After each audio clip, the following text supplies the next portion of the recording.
नमस्कार। साहित्यिकी कार्यक्रम में आपका स्वागत है। इस कार्यक्रम में आज हमारी चर्चा का विषय है साहित्य सृजन में कृत्रिम बुद्धिमत्ता। और इस परिचर्चा में भाग लेने के लिए हमारे साथ मौजूद हैं लेखक सुनील भट्ट और साहित्यकार विश्वनाथ बेंजवाल। सुनील भट्ट जी और विश्वनाथ बेंजवाल जी, आप दोनों का साहित्यिकी के इस मंच पर स्वागत है, शुक्रिया। अभिनंदन है। बातचीत की शुरुआत सुनील भट्ट जी मैं आपसे करता हूं, और आपसे पहला सवाल तो यही बनता है कि आप मूलतः इतिहास और सामाजिक मसलों पर लिखते रहे हैं। अब इस दौर में जब आर्टिफिशियल इंटेलिजेंस का एक नया हवा खड़ा हुआ है, खासकर बौद्धिक जगत में, ऐसे में आपको क्या लगता है कि लेखन पर इसका, एआई का कोई सार्थक प्रभाव पड़ेगा या दुष्प्रभाव पड़ेगा? इस पर आपकी प्राथमिक टिप्पणी आ जाए, फिर हम बाकी मसलों पर बात करते हैं। तो पहले तो आपने बातचीत को हवा शब्द का इस्तेमाल करके काफ़ी स्पष्ट कर दिया है। जी। आपका शुक्रिया, बिल्कुल सही शब्द का इस्तेमाल किया है। होता क्या है, जब भी तकनीक के हम बात करते हैं तो जब भी नई तकनीक आती है थोड़ा डर आती है, क्योंकि हम लोगों ने, हमारे लोगों की पीढ़ी ने बहुत सारे देखे हैं। जब टेस्ट ट्यूब बेबी आता तो भी हवा खड़ा हुआ था। जी। फिर में एक मिलीनियम बग आया था, 1 जनवरी सन 2000 आएगा तो क्या हो जाएगा, बड़ा हंगामा खड़ा हुआ था। जी। फिर क्लोनिंग आई, तो इस तरह के आते रहते हैं और जाते रहते हैं। क्या बात तो ये हवा है, यस। और साहित्य का जहाँ तक मामला है तो मेरे ख्याल से साहित्य क्रिएटिविटी से जुड़ा हुआ कोई भी फील्ड, वो साहित्य हो, वो ग्राफिक्स हो, वो फैशन हो, वो म्यूजिक हो, वो सबसे देर में जाके असर करेगा। उसका बहुत बड़ा कारण है, कृत्रिम बुद्धिमत्ता जो है वो दिमाग से पैदा होती है, साहित्य क्रिएटिविटी दिल से पैदा होती है। है। जी। तो वो हमेशा रहेगा। और रही बात साहित्य और सामाजिक विषय भी, हाँ, प्रीलिम रिसर्च में वो आपको हेल्प करेगा। उदाहरण के तौर पे मैं जनजातीय मानव विषयों पे उत्तराखंड की बात काम करना चाहता हूँ, या कोई विदेशी बंदा है वो इस बातचीत करना चाहता है, तो जाहिर है उसको एआई की हेल्प से या और दो इंटरनेट की हेल्प से बेसिक प्रीलिम जानकारी मिल जाएगी। पर जहाँ उसको गहरे उतरना पड़ेगा तो उसको फील्ड वर्क करना ही पड़ेगा, क्योंकि क्या है, एआई बहुत कुछ डिपेंडेंट करता है जो भी ऑनलाइन मौजूद है। पर जब आपको रिसर्च करनी पड़ती है तो आपको किताबों पर डालना पड़ता है, आपको ऑफिस की फाइलों में जाना पड़ता है, पुराने दस्तावेज खंगालने पड़ते हैं, पुरानी पांडुलिपियां खंगालनी पड़ती है। अब आपको उसी जनजाति के विभाग काम करना है तो आपके मंदिरों में जाकर के पुजारी से बात करना है, जो लोग देवता हैं, जो लोग वहाँ गायक गायिका हैं, उनसे बातचीत करनी बहुत बड़ी पड़ेगी। बात आप कह रहे हैं। जी। तो कृत्रिम बुद्धिमत्ता का एक सीमा है। हम्म। तो प्रीलिम हेल्प करती है, हाँ बिल्कुल करती है। अगर आप ठेठ रिसर्च करने जा रहे हैं, फॉर एग्जांपल महिलाओं की भागीदारी उत्तराखंड में क्या रही स्वतंत्रता आंदोलन में, तो प्रीलिम आपको कुछ मदद मिल जाएगी इंटरनेट पे, जो जो कुछ सामग्री मौजूद है। और क्योंकि सामग्री का जो मौजूद है और जो नहीं मौजूद है वो इतनी ज़्यादा है, नहीं मौजूद इतनी ज़्यादा है कि आपको रिसर्च करते वहाँ जाना जाना पड़ेगा। ही पड़ेगा। तो जी। वो थोड़ी बहुत मदद कर सकती है, यस, परंतु नहीं, मतलब काम तो आप ही को करना पड़ेगा, काम आपको ही आप ही करना को ही करना पड़ेगा। पड़ेगा, वो सुनील भट्ट हवा जी, ही है। ये सवाल आपके पास इसीलिए क्योंकि आपका जो एक तो फिक्शन लिखना हुआ, उपन्यास लिख लिया, कविता लिख ली, एक इस तरह का इतिहास और सामाजिक मसलों पर जब आप लिखते हैं तो आपको रिसर्च में जाना होता है, फील्ड वर्क करना होता है। दूसरी तरफ आप, बेंजवाल जी, अभी ताज़ा मैं एक खबर पढ़ रहा था कि अ, विश्व में जो पिछले एक साल में 10 लोकप्रिय किताबें रही, उनमें एक उपन्यास था। मैं जानबूझकर उस उपन्यास का नाम यहाँ और उसके लेखक का नाम उल्लेख नहीं कर रहा हूँ। जब उस उपन्यास की लाखों प्रतियां बिक गई, तब एक एक्सपर्ट ने जब उसको चेक किया तो पता चला कि वो 80% तो आर्टिफिशियल इंटेलिजेंस के जरिए लिखा गया है। केवल 20% हिस्सा था जो लेखक ने अपने हिसाब से लिखा। ऐसी स्थिति में ये सवाल आप जैसे लेखकों के पास से जरूर बनता है कि अगर इस तरह की स्थिति क्रिएटिविटी में, सृजन के क्षेत्र में आ गई तो फिर लेखन का क्या होगा? कोई बेंजवाल जी, आपके पास भट्ट जी मैं दोबारा आऊँ, इससे पहले बेंजवाल जी के पास इस सवाल के साथ कि विश्वनाथ बेंजवाल जी, आपको हम लगातार हिंदी में तो पढ़ते ही रहे हैं, खासकर यात्रा साहित्य पे तो आपका अद्भुत काम है। गढ़वाली में भी आप लगातार लिखते रहे हैं, आपकी कुछ बहुत सुंदर कहानियां हैं जो आपने गढ़वाली में लिखी हैं। और इस दरमियान हम देख रहे हैं कि लोक भाषाओं के गायब होने पे बहुत ज़्यादा चर्चा भी हो रही है, ये पूरे वैश्विक स्तर पर ही हो जी। रही है। आपको क्या लगता है कि ये जो आर्टिफिशियल इंटेलिजेंस है, कृत्रिम बुद्धिमत्ता जिसको हम कह रहे हैं, ये लोक भाषाओं के उन्नयन में फायदेमंद होगा? जब मैं लोक भाषाओं की बात कर रहा हूँ तो उसके साहित्य के उन्नयन जी, में जी। हुँ। वहाँ फायदेमंद होगा, या कि वहाँ भी हमको बाद में पता चलेगा कि 80% तो रेडीमेड है हुँ। और 20% लेखक का है? इस पर आपकी टिप्पणी। मुझे लगता है कि कृत्रिम बुद्धिमत्ता जी। लोक भाषाओं के उन्नयन, संरक्षण और संवर्धन में एक सेतु का काम करेगा, जी। कर सकता है। एक प्रकार से एक टूल्स है वो हमारे लिए। जो लोक भाषा के लेखक हैं, उनके लिए एक उपकरण की तरह वो काम कर सकता है, क्योंकि भाषा कोई शब्दों का समूह नहीं है, जी। वरन भाषा जो है लोक संस्कृति और लोक स्मृति और जीवन दृष्टि की वाहक है भाषा। बिल्कुल। विशेषकर भाषा को आप ये नहीं कह सकते कि कोई उसको सूचनाओं का संग्रह करके उसमें कोई आत्मा डाल देगा। क्या बात। आप सूचनाओं को संग्रह तो कर सकते हैं, लेकिन आप उसमें वो मौलिक आत्मा का निरूपण नहीं कर सकते हैं क्या बात है। जो एक लेखक करेगा। बिल्कुल तो बिल्कुल। मुझे लगता है कि जहां तक लोक भाषा में एआई कितनी महत्वपूर्ण साबित हो सकती है, मैं समझता हूँ ये सहायक साबित होगी। अच्छा। क्योंकि आज जो लोक भाषाएं हैं उनके समक्ष एक बहुत बड़ी चुनौती खड़ी हो गई है, क्योंकि लोक भाषाएं एक तो एक सीमित भौगोलिक क्षेत्रफल में है, बिल्कुल है जी। दूसरा उनका पाठक वर्ग भी बहुत सीमित है। जी। उनका पाठक वर्ग सीमित है। अब आप जैसे ये है गढ़वाली, कुमाऊनी और जौनसारी है। जी।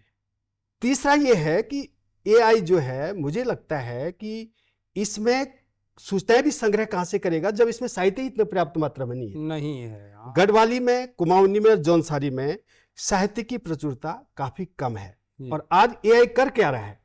एआई सूचनाओं का ही संग्रह कर रहा है। बिल्कुल, और उसी को कंपाइल करके आपको जो सूचनाएं इंटरनेट पे या कहीं उपलब्ध है, माना वो किसी यात्रा वृत्तांत पे कुछ संग्रह कर रहा है, तो कुछ राहुल सांकृत्यायन जी के उससे ले लेगा, कुछ किसी और लेखक, यात्रा लेखक के उससे ले लेगा, फिर उसको संग्रह करके वो परोस रहा है। जी। अब देखना ये होगा कि जो कृत्रिम साहित्य जैसे आप करें कि उसने 80% जो है जी। वो आर्टिफिशियल इंटेलिजेंस से था और 20% उसमें कुछ मौलिक था। जी। जी। तो मुझे लगता है कि एआई के दौर में भी आज जो एक हवा, जैसे कि आप भट्ट जी कह रहे थे या आप भी कह रहे थे, जी। वो एक इस तरह का ये तो चल तो रहा है, पर जो मौलिकता है उसका एक अपना अलग प्रभाव अलग है प्रभाव। और सूचनाओं की संग्रह करने का एक अलग विषय है। मेरा स्पष्ट दृष्टिकोण है कि एआई जो है हमारे लिए एक सेतु का काम करेगी और ये भाषाओं के संवर्धन में एक महत्वपूर्ण भूमिका निभा सकती बेंजवाल जी, है। ये सवाल मैं आपके पास इसीलिए ले गया था कि जब मेन स्ट्रीम की भाषाओं की हम बात करते हैं तो उनका तो विपुल साहित्य इंटरनेट पे भी मौजूद है, तमाम तरह के जो सर्च इंजन हमारे पास हैं वहाँ भी मौजूद है, वहाँ से कंपाइल करके आर्टिफिशियल इंटेलिजेंस के जरिए वो आप तक आ सकता है। लेकिन लोक भाषाओं में जिस तरफ आपने चिंता जाहिर की कि साहित्य ही बहुत कम ऑनलाइन अभी उपलब्ध है, ऐसे में ये बात बिल्कुल सही है कि जब उसके पास डेटा ही नहीं है तो वो कहाँ से कंपाइल कर पाएगा। और ये जानना अच्छा लगा कि ये एक टूल हमारे लिए बन सकता है, खासकर भाषाओं के संरक्षण की दिशा में। लेकिन सुनील भट्ट जी, एक सवाल ये भी आता है कि जब हम सृजन की बात करते हैं, कुछ रचने की बात करते हैं, चाहे वो पेंटिंग है, कविता है, कहानी है, उपन्यास है, नाटक है, यात्रा वृतांत आपने चर्चा की, या कि कोई आप जैसी ही ऐतिहासिक किताब है, उसमें लेखक की अपनी चेतना, अपनी संवेदना, अपने विचार, अपना पूरी चिंतन पद्धति का निचोड़ होता है। जब आपको चीज़ें रेडीमेड मिलने लगेंगी तो एक हमारे यहाँ साहित्य में जो मौलिकता एक शब्द है कि चीज़ें मौलिक होनी चाहिए, वो आपकी रची हुई होनी चाहिए, उसका क्या होगा? नहीं, कुछ नहीं होगा। देखो, पहली बात, कॉपी पेस्ट जो साहित्य होता है वो पकड़ में भी आ जाता है पता भी चल जाता है। अच्छा। देखिए एक चीज़ जो आपने अभी थोड़ी पहले कहा कि एक उपन्यासकार का पता चला कि उसने 80% जो था चोरी का माल था। तो मुझे उमराव जान की वो बायोग्राफी याद आ रही है। तो उमराव जान 1850 के आसपास की जब बात कर रही है, हम्म। तो कह रही है कानपुर में उसको एक ऐसे शायर मिल रहे हैं जो कि वो एक अपनी बता रहे हैं कि मतलब फल मैंने कुछ शेर लिखा है, हम्म। एक गज़ल लिखी है, और कह रहे हैं मुझे पता है तो फला फला आदमी की है, ये अपनी कह के बता रहा है। हम्म।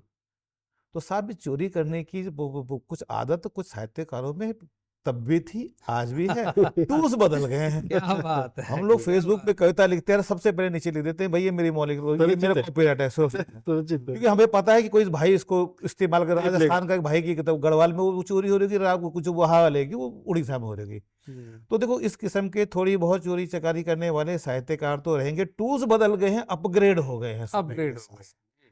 चोर चोरी होता है, चाहे वो अब तब वो पहले का रहा हो, आज का रहा हो, जी।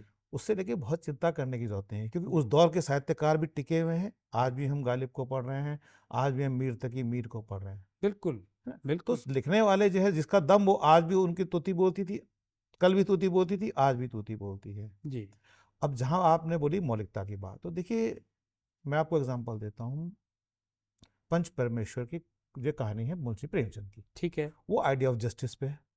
और क्या आइडिया ऑफ जस्टिस पहली बार वो किसी ने कहा है? नहीं, आइडिया ऑफ जस्टिस के ऊपर तो हजारों साल से कहा जा रहा है ना। बिल्कुल बिल्कुल। प्रेमचंद ने उसको हिंदुस्तान के ग्रामीण परिवेश में इस खूबसूरती से कह दिया कि जो बात दिमाग के सब के तर्क के सारे समझ आती थी, दिमाग में घुसती थी, उन्होंने उसको दिल में पहुंचा दिया आपको। क्या बात है, बहुत और बड़ी बात इतने है। सरल जी। तरीके से अपनी बात को कह दिया कि वो आपका संस्कार में बदल जाती है।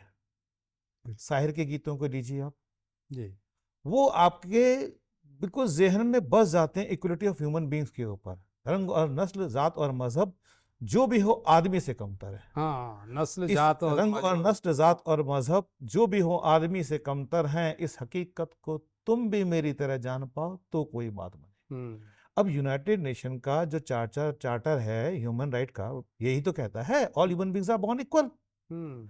तो उसी को जो हमारे पास लॉजिक के फॉर्म में, तर्क के फॉर्म में, लीगल डेफिनेशंस के फॉर्म में, कानून के फॉर्म में है, साहित्यकार ने उसको अपने एक गीत के फॉर्म में कह दिया। यही तो रचना है ना।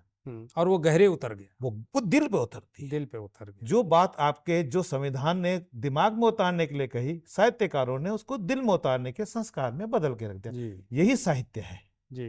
यही मौलिकता है। हम्म।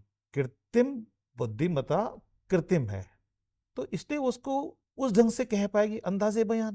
तो अंदाज जो है, बयान है कृत्रिम बुद्धिमत्ता के पास, अंदाज वो नहीं है। ये में है अपनी खाली क्यों देता वरना गाली। अब पॉवर्टी का स्वभाव से ये बिगड़ जाने, उसके कुछ संस्कार का संबंध जो है, जिसे हम सो कॉल्ड कुछ संस्कार कहते हैं, उसके गरीबी से क्या संबंध है? एक सिंपल सी लाइन में, जेबें हैं अपनी खाली क्यों देता वरना गाली, उन्होंने एक लाइन में समझा दिया। या ठाकुर का कुआं, हम जैसे वाल्मीकि साहब की जो कविता है ठाकुर का, वो आपके जहन में बस जाती है, वो निकल नहीं पाती है, निकल नहीं पाती। जबकि आपको उन तमाम जिस जिस यथार्थ को बयान कर रहे हैं उसके बारे में पहले से परिचित हैं। तो आप ये बोलेंगे मौलिकता नहीं है उसमें? नहीं भाई, विषय आप बोलेंगे मौलिक नहीं है, परंतु जिस जिस ढंग से कहा जा रहा है वो आप इतना मौलिक है कि आप वो चिपक जाता है आपके साथ। बिल्कुल। हो सकता है आपकी कविता हूबहू याद ना हो, वो उसका चिपक जाना आपके साथ। तो बहुत सारी कविताओं का, मंगलेश डबराल की कविता मैं लूँ जैसे, अब इतना लिखा है मंगलेश जी ने, पर शहर के बारे में जो उनकी कविता वो चिपक जाती है। अधिकतर लोगों को वो कविता हूबहू याद नहीं होगी। अधिकतर लोगों में बहुत यकीन के साथ कहता हूँ, उस कविता का जो इंप्रेशन है उसने अपनी भाषा में समझ के चिपक गया उसके साथ। बिल्कुल, ये साहित्य की तो है। बिल्कुल। बुद्धिमत्ता, आप उस कविता की चर्चा कर रहे हैं जिसमें वो कह रहे हैं कि मैं जो गांव छोड़ करके मैं शहर की तरफ जब जाते हैं, वो शहर को देख के हंसते हैं कि कोई यहाँ कैसे रह सकता है, और खुद नहीं आ सकता है। खुद नहीं। या मुझे महेश पुनेठा की कविता है कि जब वो सड़क से वो पूछ रहे हैं कि तुम अब आई हो जबकि गांव खाली हो चुका है। हाँ, सड़क तुम अब आई हो गांव, जबकि पूरा गांव खाली हो चुका है। परंतु उस कविता का दूसरा हिस्सा भी है, कवि ने उस दूसरे हिस्से को समाज ने ग्रहण नहीं किया, एक चिपक रह गया जी, और लोगों ने इसको अपने ढंग से समझा, चिपक के रह गया जी। तो ये, परंतु ऐसा तो नहीं है कि सड़क के ऊपर इस बात को लेके कभी किसी ने कुछ कहा ही ना। बिल्कुल कहा है। तो मौलिकता की जो हम बात करते हैं, उसके अंदाजे बयां में जो है ना मौलिकता, वो उसके साहित्यकार है। बिल्कुल, मैं साहित्य का मैं जो समझ पाया, बहुत बहुत बड़े मसले पर आप बात कर रहे हैं, और मुझे लगता है कि इस विषय पर तो हमको अलग से एक परिचर्चा आयोजित करनी चाहिए, मौलिकता के विषय पर। और ये एक सुनील भट्ट जी, आपकी बात से एक नया पक्ष उद्घाटित हुआ। मोटा माटी आपके बयान से तो ऐसा लगता है कि हमारे लेखन में, हमारे सृजन में जितनी चीजें शामिल हैं, हम्म। ये सारी चीजें पहले से ही एग्जिस्ट कर रही हैं Basically, जी जी बिल्कुल। और इनमें विषय में मौलिक जैसा कुछ नहीं है। बहुत लोगों ने बहुत काम, देखो हम जो कुछ बोल रहे हैं वो देखो, हम जो भी हमें नसीब हुआ है ना आज की तारीख में, वो सिर्फ हमारे अपने दम पे नहीं है, पीढ़ियों ने पीढ़ियों पीढ़ियां पीढ़ियों खपी से- हैं, बिल्कुल। पीढ़ियों से खपते चलती आई हैं, और हर दौर ने उसको अपने तरीके से कहा है। हर दौर ने कहना चाहिए उनको बातों को, रिपीटेशन। महाभारत कब लिखी गई थी उसको, मगर हर दौर में लोगों ने अपने अपने तरीके से कहा है, समझाया है, और वो आगे भी कहती जब जाएगी। बिल्कुल, इंटरप्रिटेशन भी बदल जाता है। इंटरप्रिटेशन की भी तो बिल्कुल, मौलिकता है। बिल्कुल, तो ये इसकी वो लगातार कही जाती रहेगी साहब, और बिल्कुल। कही जाने, यही साहित्य का उद्देश्य होता है, यही साहित्य है। बिल्कुल सुनील भट्ट जी, ये मैंने जैसे कि कहा कि जब एआई का मसला आता है, विश्वनाथ बेंजवाल जी, तो ये मौलिकता का सवाल इसलिए आता है कि जब सब कुछ रेडीमेड है, हम कई जगह जब कुछ कहीं जूरी की भूमिका में होते हैं तो देखते हैं कि किसी विषय पर अगर एक निबंध है तो पता चलता है कि 20 लोगों ने एक ही जैसा निबंध लिखा है, कुछ आगे कुछ पीछे। तो वो जो चिंतन धारा आपकी है, मौलिक चिंतन धारा, वो भटक जाती है। लेकिन आपका वाला जो पक्ष है कि विषय तो पहले से ही मौजूद हैं, उसमें जो अंदाजे बयां आपने कहा वो मौलिक होना चाहिए जी और वही आपके साहित्य। अंतस में भी उतरता है। लेकिन विश्वनाथ बेंजवाल जी, आप तो बड़े घुमक्कड़ रहे हैं और लगातार दुर्गम दूरस्थ हिमालय तक घूमते रहते हैं। पहाड़ को तो मुझे नहीं लगता कोई ऐसी पगडंडी है जो आप खंगालना आपके लिए बाकी है। वहाँ से अजय सोडानी की किताब मैं पढ़ रहा था, दर्रा दर्रा हिमालय, किस तरह से वो पूरे हिमालय को अपने अंतस में उतार करके उन चीज़ों को लिखते हैं। वही यात्रा वृतांत, जब एआई, अब फर्ज कीजिए कि अगर मुझे अल्मोड़ा पर लिखना है तो अल्मोड़ा को लेकर बहुत सारी सामग्री है और एआई मुझे बता देगा।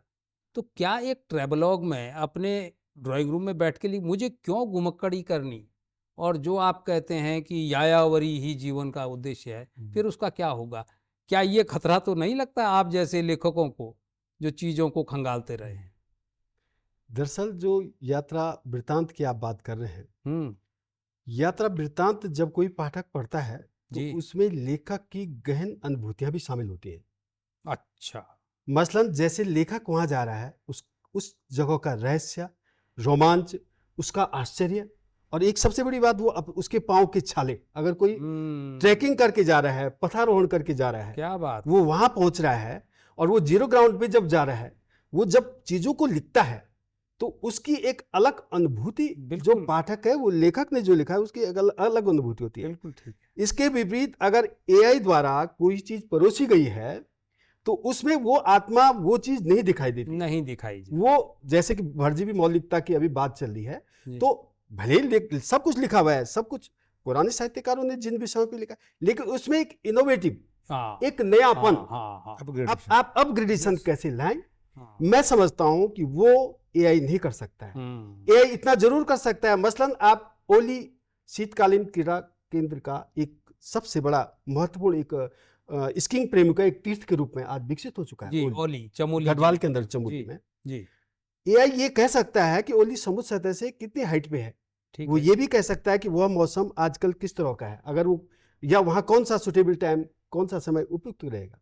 हम्म, लेकिन वहाँ की जो अन्य चीजें हैं, हम्म, वहाँ का जो असली जो रहस्य है, हाँ। जो वहाँ का रोमांच है, जो उसके प्राकृतिक सौंदर्य है, हम्म, उसको शब्दों में उकेरना मुझे नहीं लगता है कि एआई वो कर सकता है जो एक लेखक वहाँ जाके करेगा। करेगा। वो उन चीजों को उस तरह से शब्दों का संग्रह तो कर सकता है, हाँ, लेकिन वो एक लेख की मौलिकता को नहीं दे सकता है। हाँ, बिल्कुल। इसलिए मुझे लगता है कि एआई का उपयोग हम इस रूप में तो कर सकते हैं, अपने सूचनाओं के संग्रह के रूप में, ठीक है। या हम कोई चीज अपनी जानकारी के लिए हम उसके बारे में कि किस मौसम में वहां जाना उपयुक्त रहेगा, वहां हमें अगर इस मौसम में जाना है तो क्या गर्म कपड़े भी रखने हैं। अब जैसे आजकल ही कोई ओली जाना चाहेगा या ग्वालदम जाना चाहेगा, तो उसे कम से कम ये पता होना चाहिए कि अब यहाँ देहरादून या अन्य शहरों की तुलना में जो यहाँ की गर्मी है, वो सोचेगा साहब वहां भी ऐसे ही होगा, लेकिन वहां तो गर्म कपड़े पहनने हाँ, वाले हैं। वहाँ स्वेटर तो पहनना। मुझे लगता है ये काम जो है ना, ये तो आप बता सकते हैं, लेकिन उसकी मौलिकता को जो निरूपित करने का कार्य एक लेखक ही कर सकता है। और वो उसकी वास्तविक तस्वीर पाठकों के समक्ष रख सकता है। इसलिए मैं कह सकता हूं कि जो एआई है ये केवल सूचनाओं के लिए एक सहायक की भूमिका, एक सहायता कर सकता है लेखक के लिए, लेकिन वो पाठकों के उस रुचि की पूर्ति नहीं कर सकता है जो एक लेखक जीरो ग्राउंड पे जाके उसको पूरी कर रहा है। बिल्कुल मेरा कहना है। बिल्कुल बिल्कुल दुरुस्त कर रहे हैं। और बेंजवाल जी, जी जो जिस तरफ मैं संकेत कर रहा अच्छा, था मैं इससे कि पहले थोड़ा सा जोड़ दूँ जी इस जी बात में, प्लीज। जी मैं थोड़ा सा जोड़ दूँ। देखिए जैसे आपने बोला कि लिखना बहुत सारे लोग नयापन, क्या होता है देखो, बहुत से लोग जो लिखना कर रहे हैं वो आजीविका के लिए भी कर रहे होते हैं, आजीविका के लिए बोलो या पैसा कमाने के लिए कर रहे होते हैं। बहुत सारे लोग जैसे ये यात्रा वृत्तांत की बात करें, उस पूरे प्रोसेस से गुजर के तो 3-4 साल में जाके किताब लिखी जा रही होती है। बिल्कुल ठीक है। परंतु कई लोग हम जानते हैं वो एक साल में 3-3, 4-4 उपन्यास लिख देते हैं। तो ये जो इस किस्म के जासूसी फंतासी के जो किस्म के जो उपन्यास होते हैं, ये सामाजिक उपन्यास टाइप के जो हमने देखे हैं, इस किस्म की रचनाएं तो एआई से इसलिए लिख पाएगा। अब मुझे लगता है एआई से खतरा इस किस्म के लेखकों को होगा, पल्प फिक्शन जिसको हम कहते हैं। पल्प फिक्शन, पल्प फिक्शन को हाँ। रेडीमेड फॉर्मेट बना हुआ, एक लड़का था एक लड़की थी, दोनों मिल गए, वो उसके बाद दोनों का किसी ने झगड़ा कराया, किसी ने प्रेम कराया, कहानी खत्म हो गई। एक राजा था, वो जंगल में गया, उसका दुश्मन था, बचपन में बिछड़ गया। ये रेडीमेड फॉर्मेट है। एक जासूस आया, मर्डर हो गया, मर्डर की मिस्ट्री होगी, हू डन इट। ये बड़े स्टैंडर्ड फॉर्मेट है पूरी दुनिया में। अब जेम्स बॉन्ड जब हिट हुआ तो हिंदुस्तान में भी बहुत सारे लेखकों ने जेम्स बॉन्ड के नाम से पल्प लिखने शुरू कर दिए। वेद प्रकाश शर्मा का नाम फेमस हुआ था, वेद प्रकाश शर्मा के नाम से 50 लोगों ने लिखना शुरू कर दिया। प्रेमचंद के नाम से लिखा 50 लोगों ने, क्या यस बहुत क्या भीष्म सानी के नाम से 50 लोगों ने लिखा? तो जिस तरह से घोस्ट राइटर पैदा हो गए बहुत सारे, पल्प फिक्शन वालों के घोस्ट राइटर पैदा हुए ना, तो एआई किस्म के घोस्ट राइटर पल्प फिक्शन वालों के तो पैदा होंगे, पर जयशंकर प्रसाद का घोस्ट राइटर पैदा हुआ कभी? मतलब ही नहीं हो सकता पैदा कभी भी। उसी तरह एआई भी तो जिन जिन प्रोफेशंस में जिन जिन लेखन की विधाओं के घोस्ट राइटर आज तक रहे हैं, एआई उनके लिए घोस्ट राइटिंग आज भी करेगा। क्योंकि वो प्रकाशक के लिए पैसा कमाने का जरिया होता है। जेम्स बॉन्ड के नॉवल मिनट में हट के लिखे जा रहे थे, बिल्कुल है ना। सब में हीरो जेम्स बॉन्ड, तो इस तरह से वो कभी नहीं, वो नहीं। अब मौलिक रचना आपने मैंने कहा नहीं कॉपी कर पाए, यात्रा वृत्तांत कहाँ कॉपी हो पाए?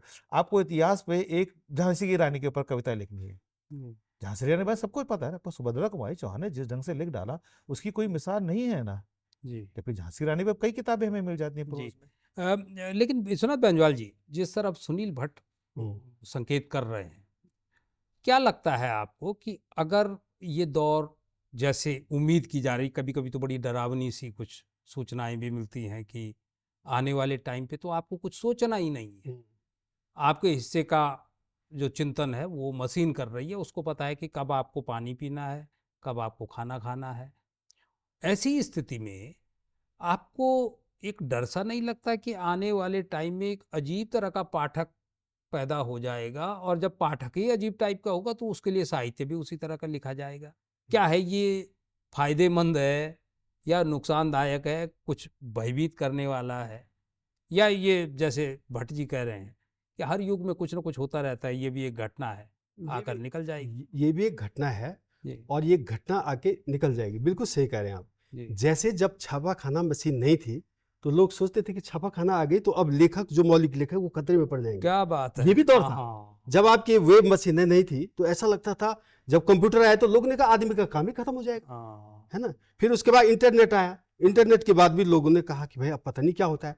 ऐसे एआई का जो ये दौर आया है, इसमें एक चीज जरूर है कि आपको एआई जनरेटेड लिटरेचर मिलेगा, जैसे कि भट्ट जी भी कह रहे हैं, जैसे आप भी कह रहे हैं। लेकिन मुझे लगता है कि खतरा तब है जब क्वांटिटी जो है क्वालिटी पे हावी हो जाए।